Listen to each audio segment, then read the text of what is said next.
Assalamualaikum warahmatullahi wabarakatuh. Selamat pagi semuanya. Waalaikumsalam warahmatullahi wabarakatuh. Selamat pagi, Pak.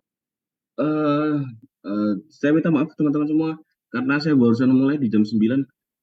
Kelas kita habis ya jam 9 ya? Atau jam berapa, Josephine? 10 mestinya, Pak. Oh, jam 10, Pak ya. Terima kasih, Pak Komar. Tapi saya minta maaf, Pak Ali. Saya jam 9 sampai jam 10 malah harus pergi. Oh iya, Pak. Saya minta maaf, Pak, karena ini tadi Saya baru saja sampai ruangan, ternyata sudah ada beberapa yang menunggu untuk tanda tangan. Itulah jadi pejabat, Pak. Jadi tidak bisa ditolak lagi, Pak. Ya sudah. Betul. Jadi saya mohon pamit izin ya Pak Ali. Ya, saya minta maaf Pak Komar. Iya Pak, silakan Pak. Jika ada Ya, agenda lain Pak. ya, terima kasih Pak. Nanti jam 10 insya Allah saya balik lagi kalau masih ada. Insya Allah Pak, mudah-mudahan Pak. Kita Ya, dikabari kembali Pak. ya baik. Terima kasih Pak. Ya, terima kasih Pak Komar. Ya.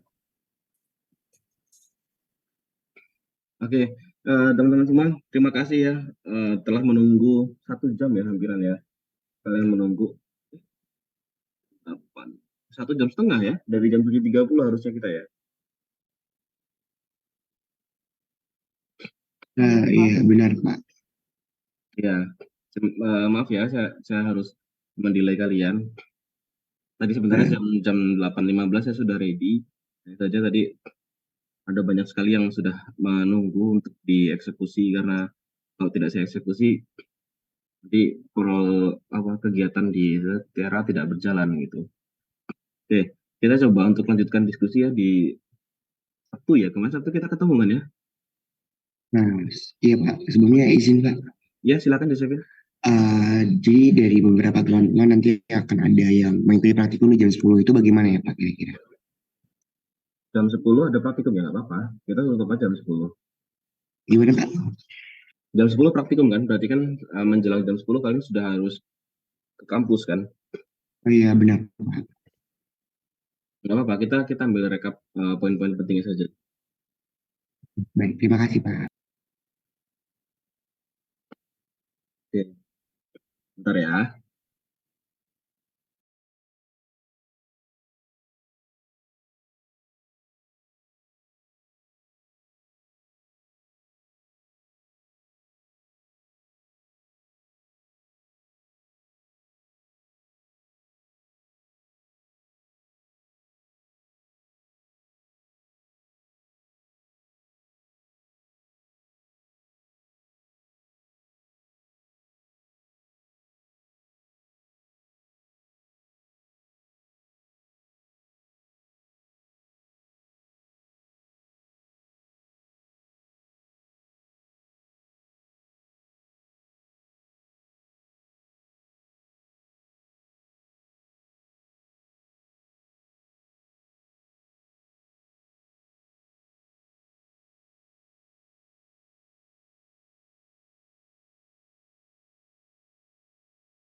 Oke, sekarang minggu lalu kita sudah membahas apa ya, teman-teman?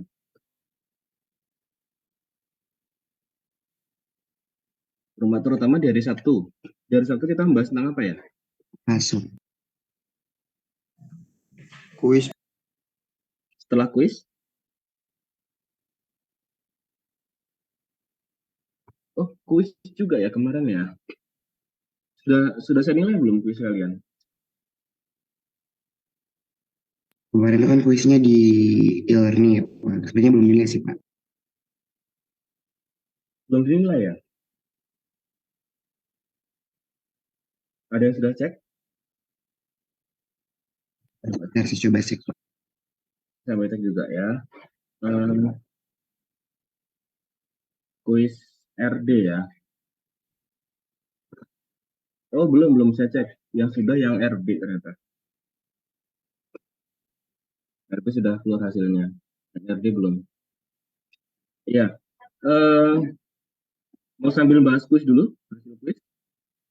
Atau mau lanjut dulu? Kalau untuk kuisnya kemarin udah Bapak bahas, Pak. Oh, sudah dua-duanya. Iya, untuk nomor 1 sama nomor 2. Terus lanjut bahas tentang PASA kemarin, Pak. Tentang fasa, 1 fasa atau 3 fasa?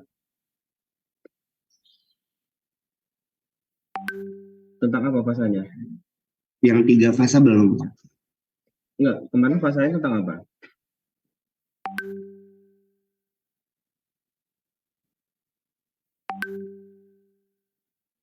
Ada yang mencatat?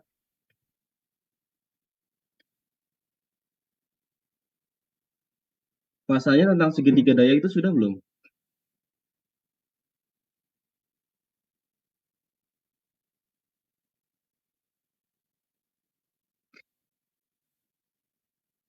Nah, saya coba ini. Kalau fase yang ini udah belum, guys? Oh, belum muncul ya.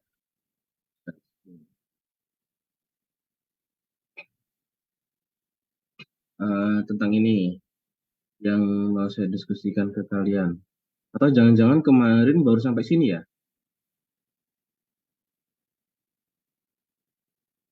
Betul nggak?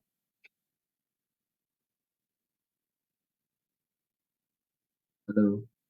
Izin Pak, Iya. kalau seingat saya itu waktu itu kita tuh terakhir materi itu di second order. Di second order baru kita langsung ke kuis. Hmm. Jadi sepertinya saya belum. Untuk daya seketika di sini sudah? Belum, Materi ini? Belum Pak. Oh, belum. Jadi materi ini belum tersampaikan ke kalian? Benar Pak, belum. Oke, oke.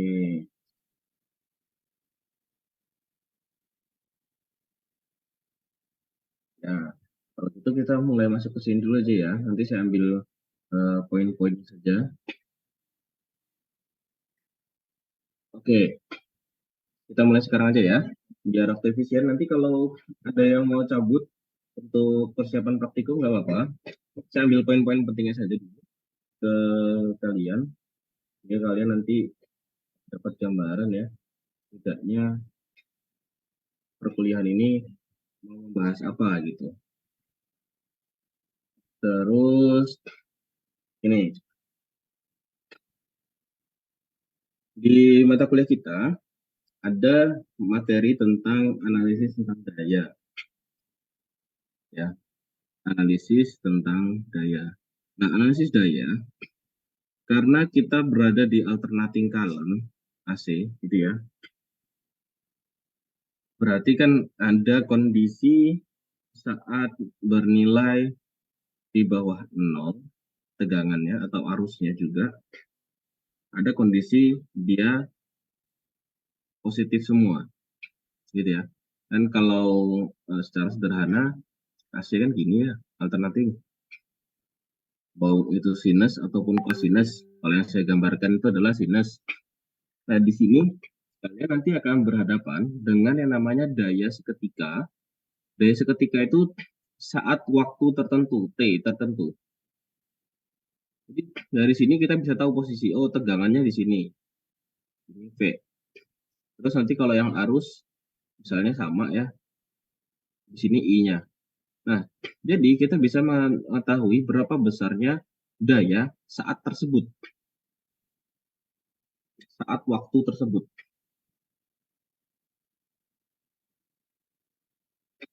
Ini fungsinya untuk apa? Untuk memahami kondisi-kondisi transien. Jadi mungkin kalian pernah dengar ya perkataan orang awam bahwasanya kalau listrik dimati hidupkan sama PLN maka tagihan di bulan berikutnya akan naik. Betul nggak?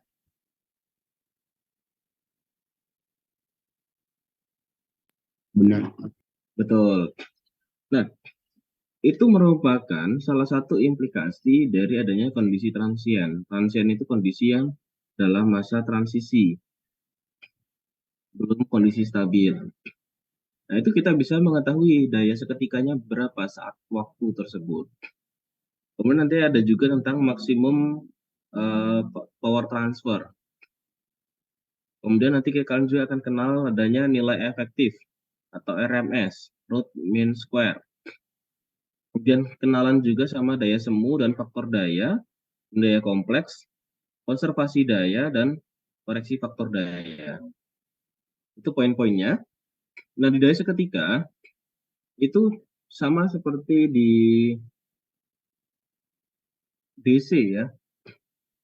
P itu rumusnya adalah V dikalikan dengan I. Ini hanya rumus dasar ya. Namun, di sini ketika daya seketika berarti adalah P saat T, maka kita perlu mengetahui tegangan saat T dan arus saat T.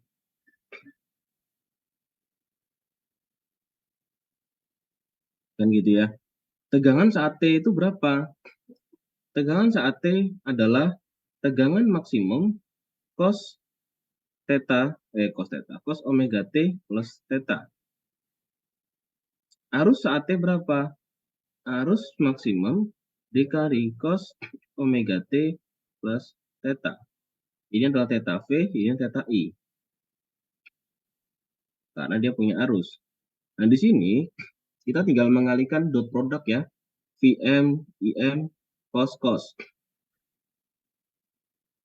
Tentu kalian tidak lupa dengan persamaan trigonometri, di mana cos A dikali cos B hasilnya adalah setengah cos A min B plus setengah cos A plus B. Nah, itulah ketika kita konversikan, kita masukkan, hasilnya adalah nilai seperti ini. Yang mana ini akan menunjukkan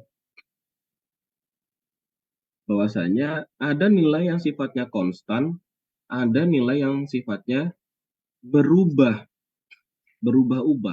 mengikuti kondisi waktu. Setengah Vm Im cos theta V dikurangi theta I, ini tidak ada variabel apanya? Tidak ada variabel T. Tidak ada variabel T atau waktu. Jadi, kondisi ini menunjukkan adalah constant power, daya konstannya. Sedangkan sisi berikutnya ini akan menunjukkan nilai sinusoidal powernya karena ada variabel T-nya di sini. Oke, sampai sini ada yang bingung nggak?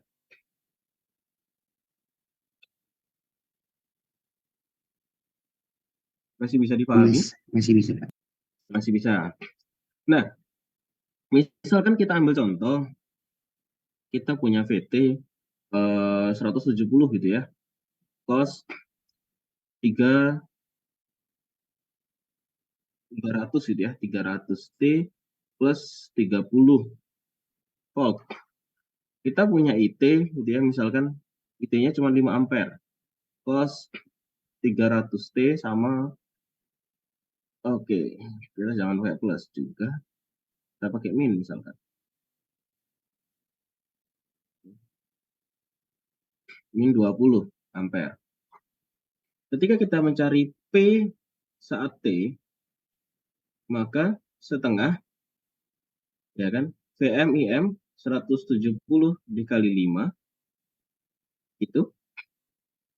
Kemudian ini bisa kita gabungkan, cos A min B, min 20 min 30, kemudian ini ditambah dengan cos 2 kali 300 T, ya kan, 2 kali 300 T dikurang 20 ditambah 30. Maka 170 kali 5 dibagi 2 berapa guys?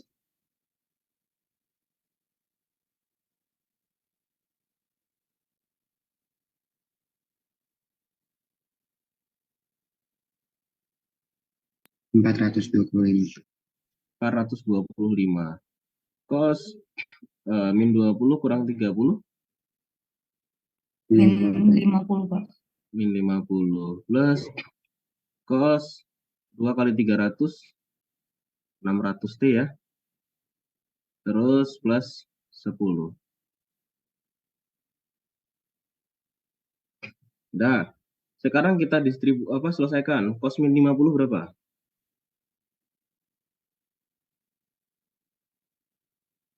Sekarang yang distribusi.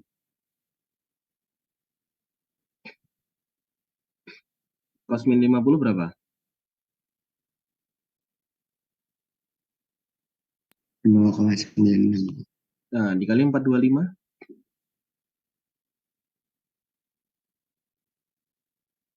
408. Eh? 408. 50 loh guys. Coba kalkulator.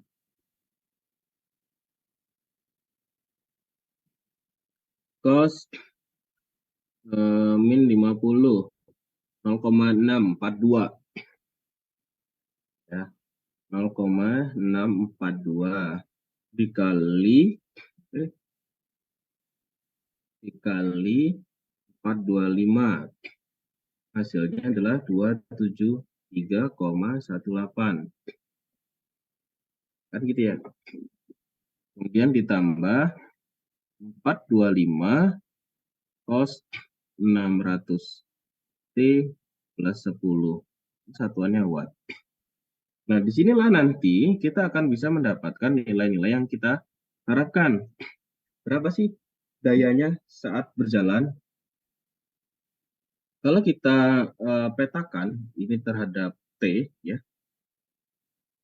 berapa nilai paling minimum dari cos?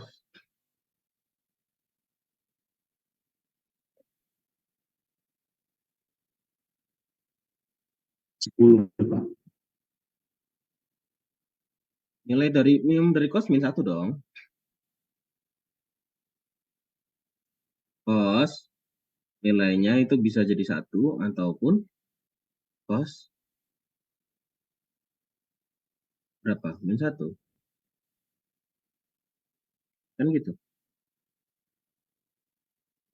Nah, sekarang kalau ini jadi min 1, maka 273 akan dikurangi 425. Berapa hasilnya?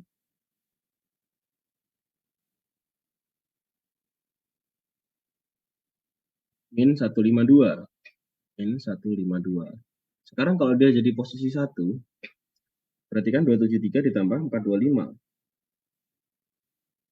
425, 698. 698. Ini satuan daya. Ya. Nah, 273 itu adalah nilai rata-ratanya. 273. Gelombangnya adalah cos. Ini adalah nilai rata-rata daya tadi. Ini adalah nilai minimumnya.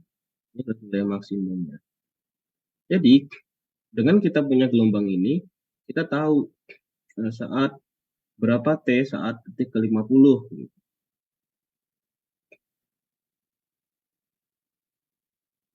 Ya, kita lihat aja nilai cosnya berapa akhirnya. Nanti kita akan bisa mengetahui nilainya tidak akan lepas dari sini. Kita jadi tahu daya paling minimumnya berapa, daya paling maksimumnya berapa, dan nilai rata-rata dayanya ada di mana. Inilah yang disebut dengan constant power. Constant power. Yang ini disebut dengan maximum power. Yang ini disebut dengan minimum power.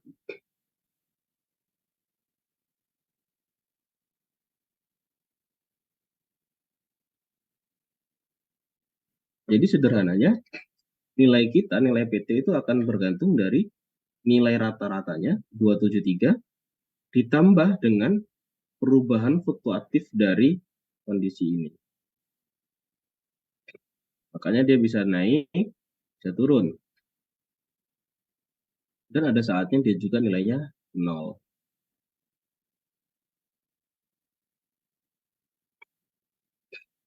Oke, ada yang tanyakan nggak? Mohon maaf Pak, saya izin minta tolong ke slide sebelumnya Pak. Begini, Oke baik Pak. Ya saya masih penasaran kenapa rumus betanya bisa jadi VMIM, jadinya kayak setengah VMIM itu. Oh ini, kenapa kok bisa di setengah VMIM? Iya Pak, saya masih kurang paham. Oh, itu perlu kamu dalami lagi berarti, Josephine, dari materi tentang trigonometri. Jadi di trigonometri itu kalian pernah belajar ya, kalau ada cos A, cos B, jadinya apa? Cos A sin B jadinya apa? Sin A sin B jadinya apa? Pernah nggak belajar tentang itu? Pernah Pak, Apa? pernah cuman sebenarnya udah lupa Pak. Pernah, cuman apa dulu waktu belajar itu nggak tahu manfaatnya buat apa gitu ya. Biasanya gitu sih, karena dulu dipelajari di matematika, mungkin gurunya atau dosennya belum menjelaskan apa manfaat kita mengetahui kos-kosan ini. Ini sama halnya dengan misalkan kayak kita tahu sin omega T plus 90 itu akan jadinya apa. Kemudian kalau cos omega T plus 90 ini apa.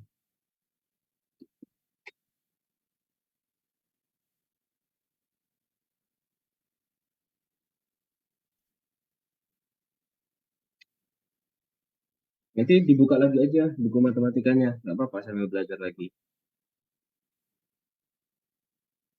Itu sifat trigonometrinya ya Pak ya. Iya, betul. Oke, saya ingat Pak, terima kasih Pak. Oke, ada lagi teman-teman yang lain? Dari sini, sekalian kalian paham ya, adanya constant power, maximum power, minimum power, dan bagaimana daya sesaat itu bekerja. Oke, kalau kalian tahu daya sesaat atau daya seketika, maka di sini juga ada namanya daya rata-rata. Daya rata-rata itu tidak tergantung waktu.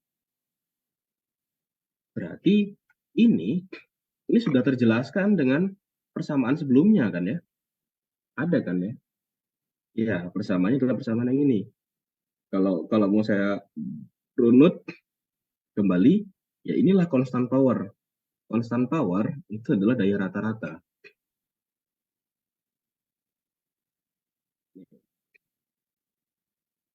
Atau sama saja kalian mencari daya di bagian yang saya arsir ini.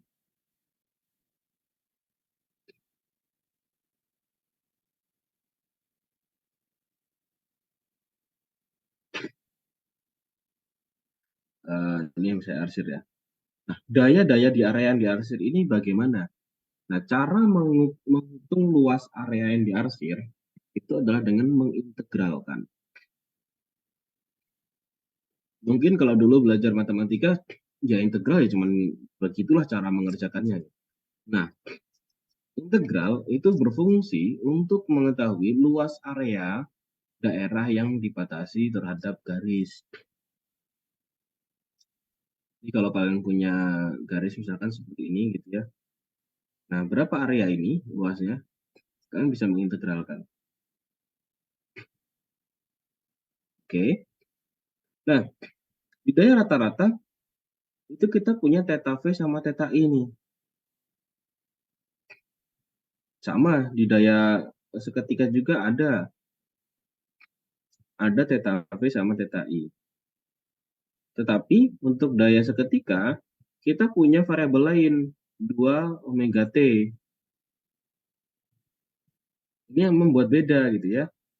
Kalau di daya rata-rata kita tidak melihat itu karena kita hanya melihat constant powernya. Nah, nilai daya rata-rata pun dengan cara seperti ini kita bisa mengetahui kondisinya seperti apa. Dengan jika theta V sama dengan theta I, berarti nilainya adalah cos 0. Cos 0 nilainya berapa? nilai maksimum 1.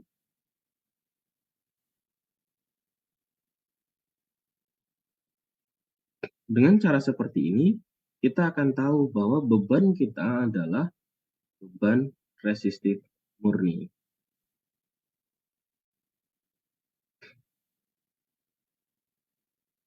Nanti ada selain resistif murni, ada beban induktif dan beban kapasitif. Itu sangat bergantung terhadap nilai θ V dan θ I-nya. Nah ini yang saya katakan tadi, murni reaktif. Reaktifnya itu bisa reaktif kapasitif, ataupun reaktif induktif.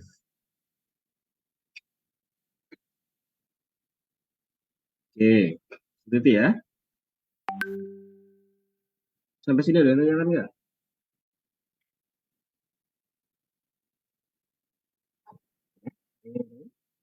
Ini bertanya, Pak. Ya, silakan. Berarti untuk yang reaktif itu kan dia tadi terdapat kapasitif dan induktif. Ya. Berarti nanti kemungkinan ada sambungan dari rangkaian kapasitor, induktor, dan resistor gitu ya? Ya, betul. Berarti kita akan tahu nanti beban kita itu sebenarnya daya yang kita gunakan itu nanti akan ada dayanya reaktifnya kapasitif atau induktif. Kalau induktif berarti terlalu banyak komponen induktornya. Kalau kapasitif berarti terlalu banyak komponen kapasitornya. Apakah keduanya itu baik? Sesuai kebutuhan. Kalian tentu sudah memahami ya, dengan menambah kapasitor dampaknya apa pada rangkaian. Tambahkan induktor dampaknya apa pada rangkaian. Nah, hal semacam itu tuh yang perlu kalian explore lebih jauh lagi.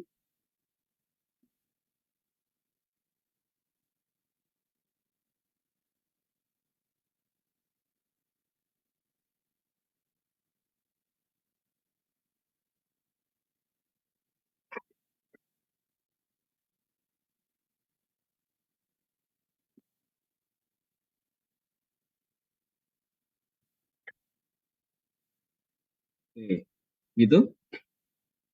Ada lagi mungkin yang ingin bertanya? Nggak ada. Belum Nggak ada. sepertinya. Ya, kita geser nih ke maksimum rate atau maksimum power transfer kalau saya sebutnya. Di rangkaian DC kalian juga pernah tuh dibahas tentang bagaimana mengetahui maksimum power transfer. Berapa nilai daya yang dapat ditransfer secara maksimum ke dalam si beban.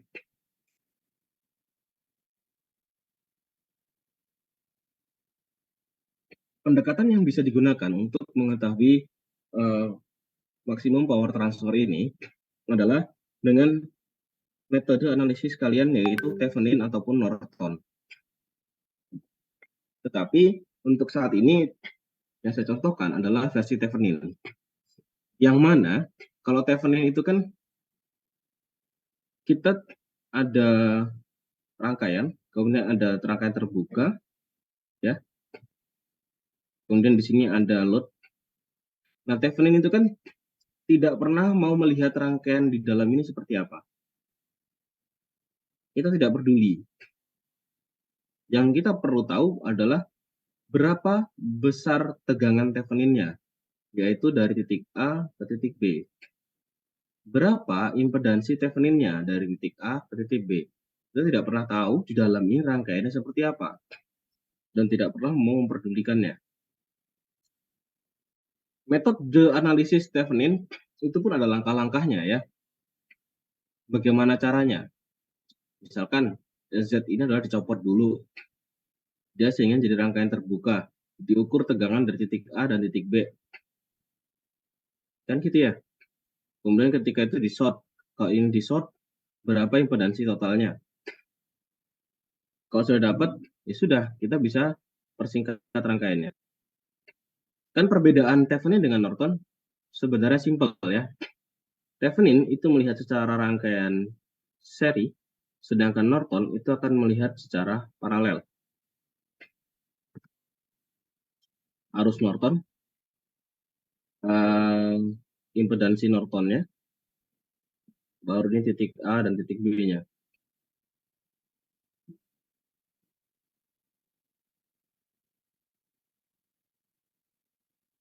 Gitu. Jadi ini ada hanya perbedaannya sedikit sekali antara Thevenin dengan Norton. Dan biasanya kalian akan lebih mudah menganalisis dengan Thevenin. Tetapi ada mekanisme yang lebih mudah dengan mencari arus Norton. Sama saja sebenarnya. Gitu ya. Terus kalian kenalan juga nanti dengan nilai efektif atau RMS. Nah, sebenarnya yang kalian ukur di alat ukur ketika mengerjakan praktikum itu adalah nilai efektifnya atau RMS, root mean square.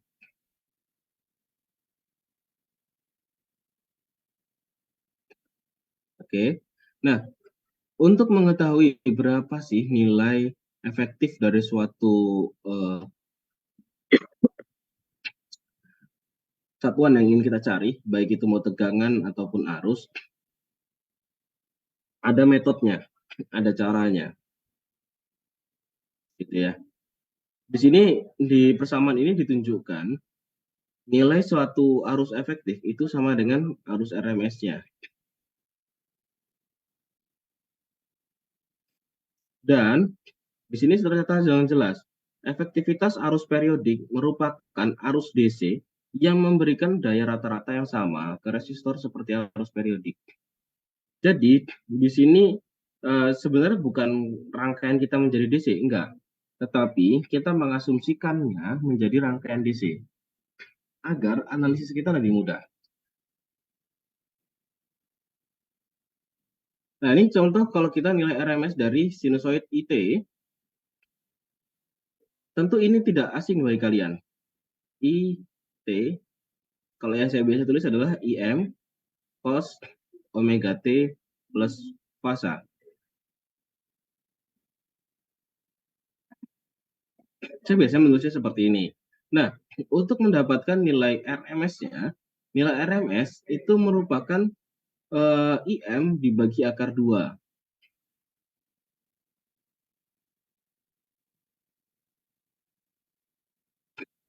Nah, daya rata-rata itu dapat ditulis dengan cara kita bisa mencari nilai menggunakan nilai maksimumnya atau menggunakan RMS-nya.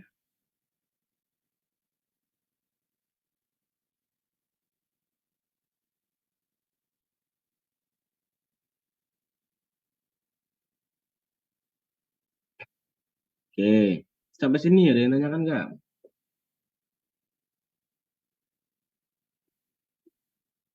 Pak, izin bertanya, itu kan di bawah itu rumus, itu ya Pak ya, rumus arus efektif ya Pak, bukan rumus daya Oh, rata-rata Pak. salah. Ini bukan arus efektif. Daya. Ini daya rata-rata nih. Saya yang salah tulis itu. Daya efektif. Berarti itu PRMS ya Pak ya?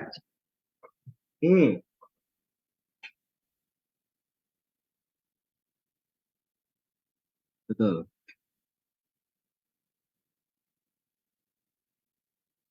Nah, kalau kita berkaca dengan ini juga salah nih. Harusnya 1 IM per akar 2 saja cukup. Kalau kita berkaca dengan persamaan ini, maka untuk VRMS juga sama ya. VM per akar 2. Berarti kalau kita punya MM semua seperti ini, kan sudah jelas ya. Kita bisa meneglasi nilai dari akar 2-nya.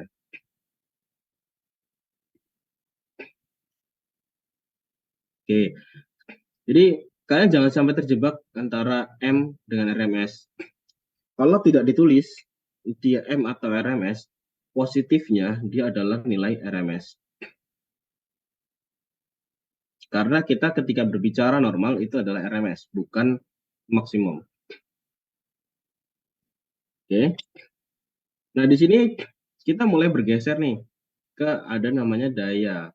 Daya itu kita kenal ada namanya segitiga daya. Ada segitiga daya, ada namanya segitiga impedansi. Segitiga impedansi itu seperti apa? Sama sebenarnya. Ini adalah nilai R ini adalah nilai X, dan ini adalah nilai Z. Ini yang sudah kita pelajari dari RE1 ya mungkin ya. Oh, enggak, RE2 tapi minggu sebelumnya. Kita belajar tentang impedansi dan admitansi kalau nggak salah pada saat itu. Nah, ini ada perbedaan nih. Sama sebenarnya bentuknya, hanya mengganti simbolnya saja. Di segitiga daya, kita kenal namanya P untuk daya nyata, Q untuk daya reaktif, S untuk daya semu.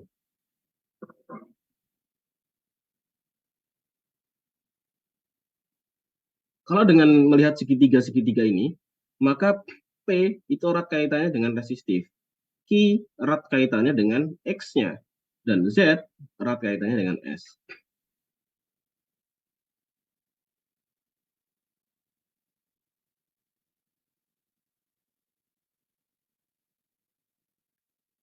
Atau kita juga bisa melakukan pendekatan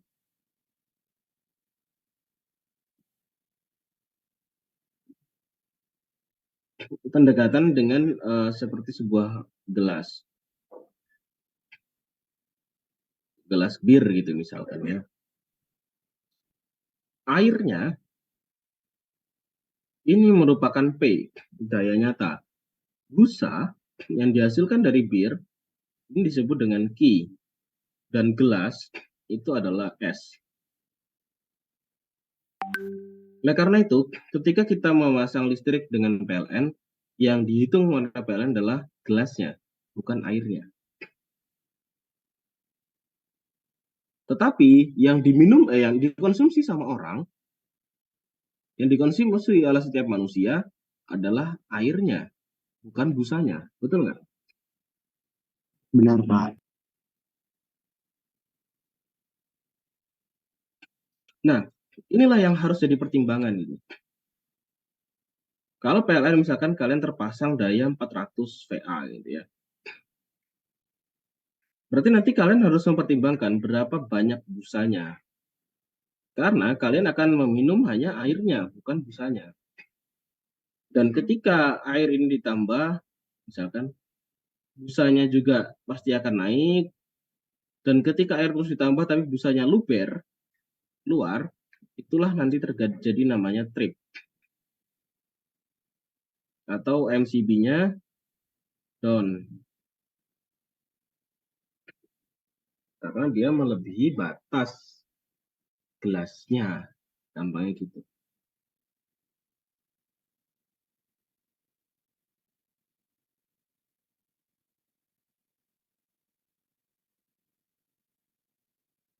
Oke.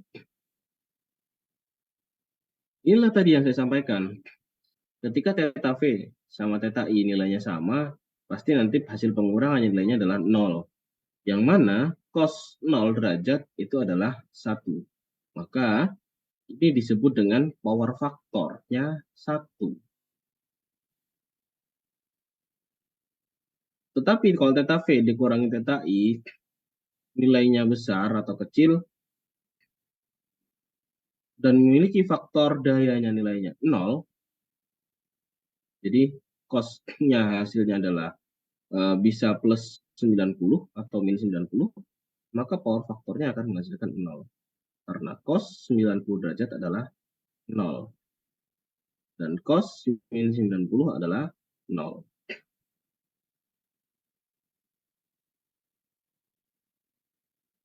Nah, ketika theta V sama theta I ada dua kondisi nih, dia lebih besar dari 0 atau kurang dari 0, ini akan bisa menyebutkan nanti adalah tadi reaktif kapasitif atau reaktif induktif. Kalau dalam bahasa teknik, itu nanti akan disebut dengan leading atau lagging. Leading atau lagging ini hanya akan menunjukkan jika kita menggambarnya mereka ke dalam diagram fasor.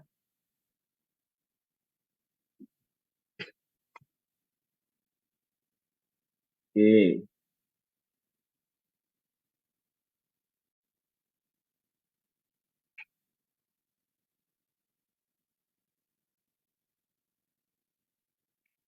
Sampai sini ada yang mau tanya nggak? Belum.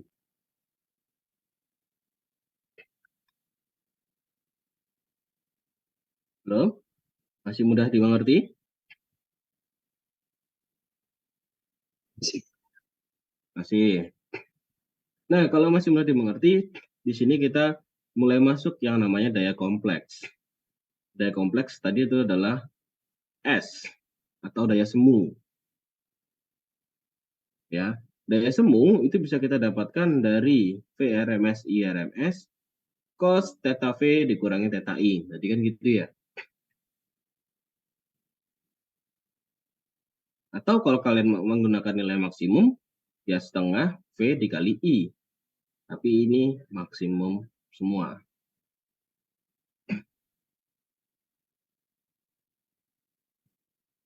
Oke. Nah, si S itu nanti akan membagi diri. Karena persamaannya seperti ini, dia akan membagi diri. Mana yang akan menjadi daya nyata, mana yang akan menjadi daya reaktif.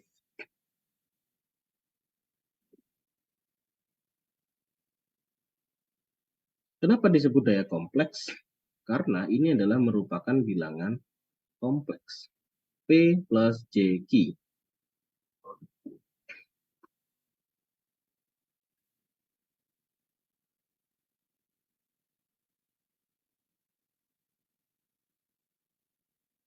Oke.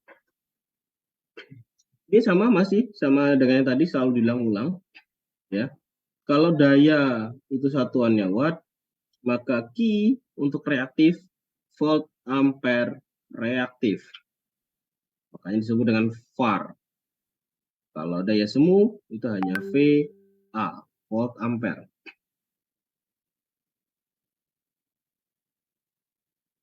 Kalau berhubungan dengan PLN malas tuh untuk melihat berapa daya wattnya, berapa var-nya. Yang kan dia lihat adalah PA-nya. Karena mereka selalu berpikir dengan VA kita bisa tahu nanti daya dan I-nya. Daya nyata dan daya reaktifnya. Oke. Ini tadi kalau P tadi sudah saya gambarkan ya untuk segitiga daya. Ini P. Ini kan akan berada di sumbu real. Ini S. Jadi kita punya S yaitu VRMS dikali IRMS dan ini Q. P merupakan proyeksi dari S di dalam sumbu real. Dimensi bilangan real. Karena itu, dia menggunakan satuannya cos di sini. Karena dia proyeksinya si S ke dalam sumbu realnya. Nih, ini sumbu imajiner, ini sumbu real. Gitu ya. Jadi si S ini adalah proyeksi dari P itu adalah merupakan proyeksi dari S. Sama halnya ketika Q. Q itu adalah proyeksi si S tapi di sumbu imajiner.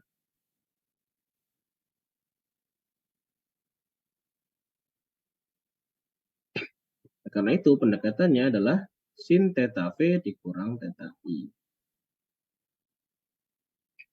Proyeksi-proyeksinya gimana sih Pak? Bingung saya. Nah ini, saya coba jelaskan menggunakan gambar yang lebih rapi.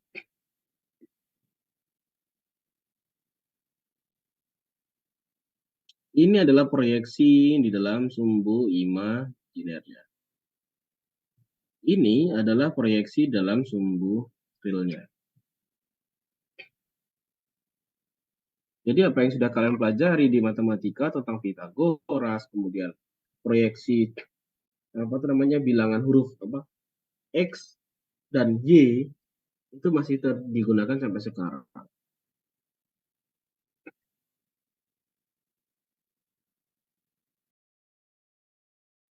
Oke, jika ada yang bertanya silahkan.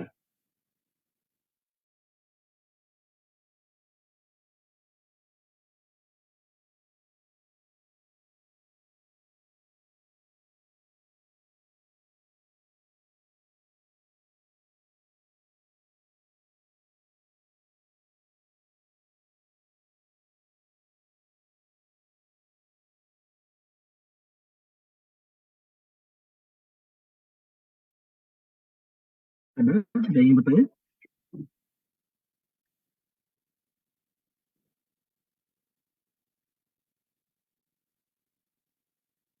Sepertinya belum ada. Oke.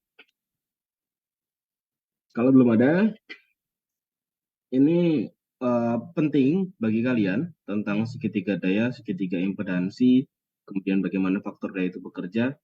Tolong diperhatikan baik-baik ya. Berikutnya yaitu tentang konservasi daya AC. Daya nyata dan reaktif yang kompleks dari sumber sama dengan jumlah masing-masing dari daya kompleks nyata dan reaktif dari masing-masing beban itu nilainya hasilnya sama. Jadi mau kita koneksi secara seri, mau kita koneksi secara paralel, daya yang dihasilkan yang diserap oleh setiap komponen ketika kita gabungkan akan selalu sama. Sebenarnya ini untuk apa sih? Ini sebenarnya menguatkan bahwasannya kalian sudah belajar mungkin di fisika ya, yaitu tentang hukum kekekalan energi. Ada yang masih ingat hukumnya seperti apa? Jadi yang energi tidak dapat diciptakan itu ya. Iya, betul. Energi tidak dapat diciptakan dan tidak dapat dimusnahkan. Tetapi energi dapat berubah bentuk. Kan gitu ya hukum kekekalan energi ya. Nah, di sini sebenarnya terkait konservasi berarti menunjukkan daya yang dihasilkan atau yang diserap, daya semu yang diserap, baik itu terkoneksi secara paralel atau terkoneksi secara seri, itu akan menghasilkan nilai yang sama. Jadi ditunjukkan ketika kondisi seri akan menghasilkan untuk S1 plus S2 sama, ketika menggunakan seri, versi paralel pun menghasilkan nilai yang sama.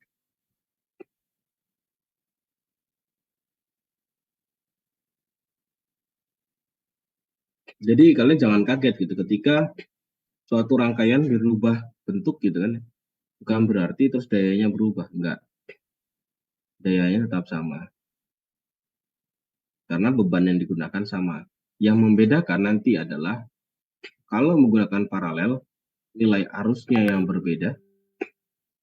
Kalau dia menggunakan seri, arusnya sama, tapi nilai tegangannya dia yang berbeda. Kalau di paralel, tegangannya selalu sama. Hanya arusnya saja yang berbeda. Dan tinggal kebutuhannya seperti apa. Oke, sekarang kita masuk ke topik terakhir, yaitu tentang koreksi faktor daya. Ya, koreksi faktor daya mungkin kalau saya korelasikan dengan kalian saat di rumah ya, pernah dengar nggak alat penghemat listrik gitu ya? Pernah nggak?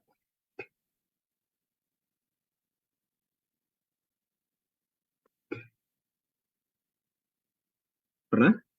Ada gitu iklan gitu penghemat listrik? Pernah. Pernah ya? Nah, alat penghemat listrik yang pernah kalian temui itu merupakan salah satu cara untuk mengoreksi faktor daya. Kenapa kalau kita ingin mengoreksi faktor dayanya? Kembali lagi ke gelas tadi. Kira-kira kenapa? Kenapa kita perlu mengoreksi faktor dayanya? Ada yang bisa jelaskan? Itu agar yang Q-nya itu bisa dikurangi apa ya, yang bui-bui tadi itu ya. Agar apa? Sorry. Warga suara saya jelas Pak. Jelas.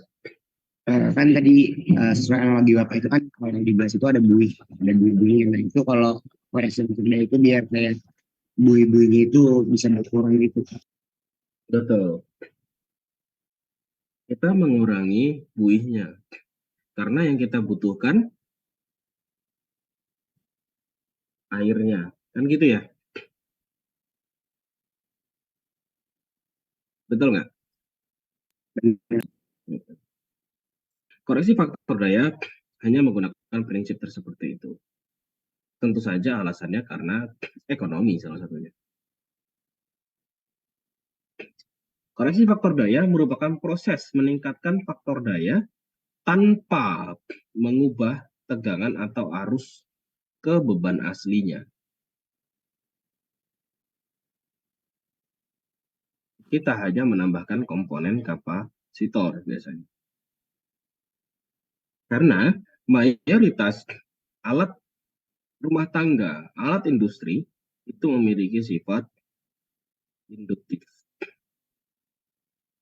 Bisa kita lihat setrika, kulkas, apa lagi, pompa air, kipas angin, AC, apa lagi?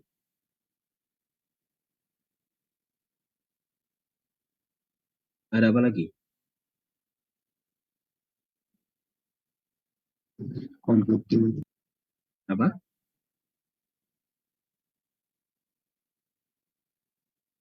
Apa tadi? komputer, televisi, Ya, terus ada lagi? Televisi ya tadi ya. Televisi mungkin televisi yang lama ya. Kalau televisi sekarang dia lebih ke LED ya. Sama seperti lampu. Kalau lampu dulu menggunakan pijar ya, lampu pijar. Kalau pijar itu jelas induktif, tapi sekarang sudah mulai kalian diminta oleh negara ya, selalu menggembor-gemborkan melalui PLN mengganti lampu dengan jenis LED.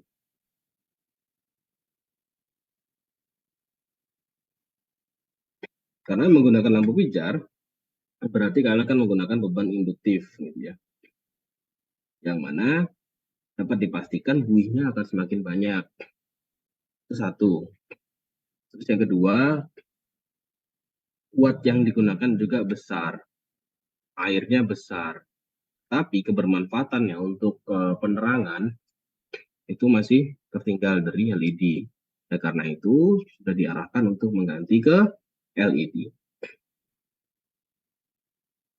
Nah, untuk mengoreksi faktor daya, itu kita bisa menggunakan prinsip segitiga daya tadi. Nah, ini mungkin agak panjang ya cara-caranya. Sebenarnya sederhananya gini, kita punya S1, kita punya S2.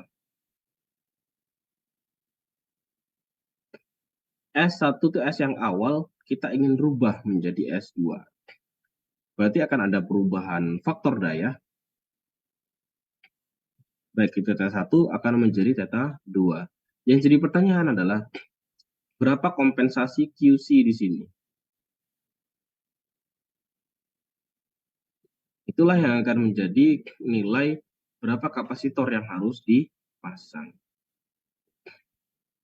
Kalau kita sudah tahu berapa nilai kapasitor yang dipasang, ketika dialihkan ke diagram fasor, kita akan melihat nih, ini ada IL, ada IC, ada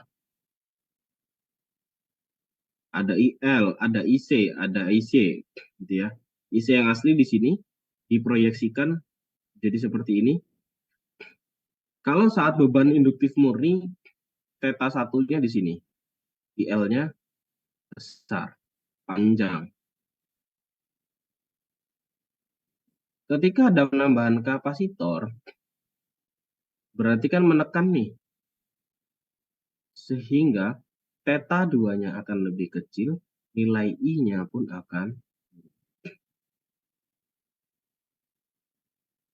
Itulah kenapa ketika beban rumah kita saat pemadaman, kemudian dinyalakan kembali oleh PLN, terkadang di rumah kita listriknya mati, jepret.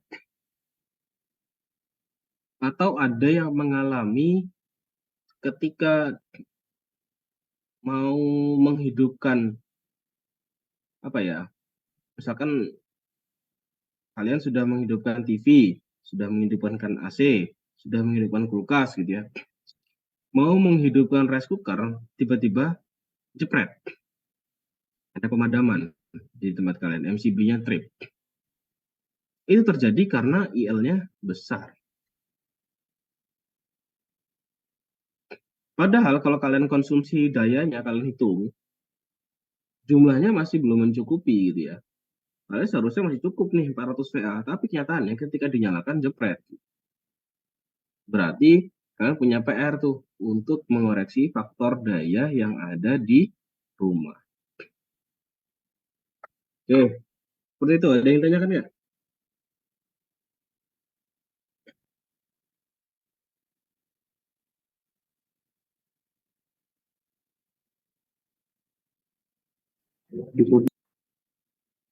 Jelas semuanya? Jelas?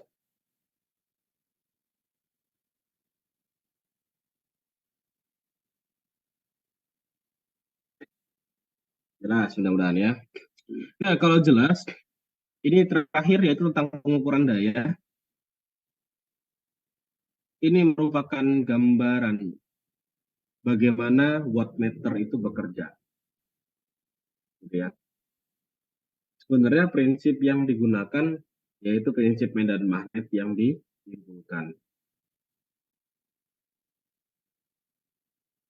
Struktur dasar itu menjelaskan bagaimana wattmeter itu terhubung ya. Maka ini akan kita mendapatkan nilai tegangnya.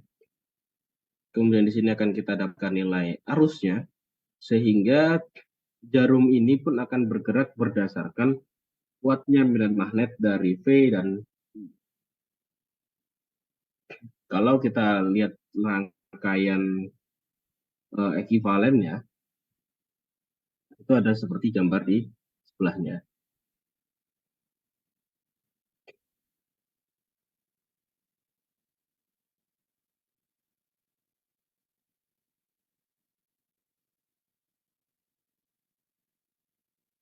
Dan lagi, ketika menggunakan wattmeter, perhatikan di sini.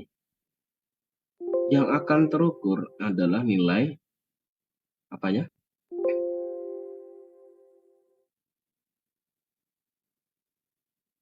Yang bagian warna kuning nilai apa? Ada yang bisa jelaskan?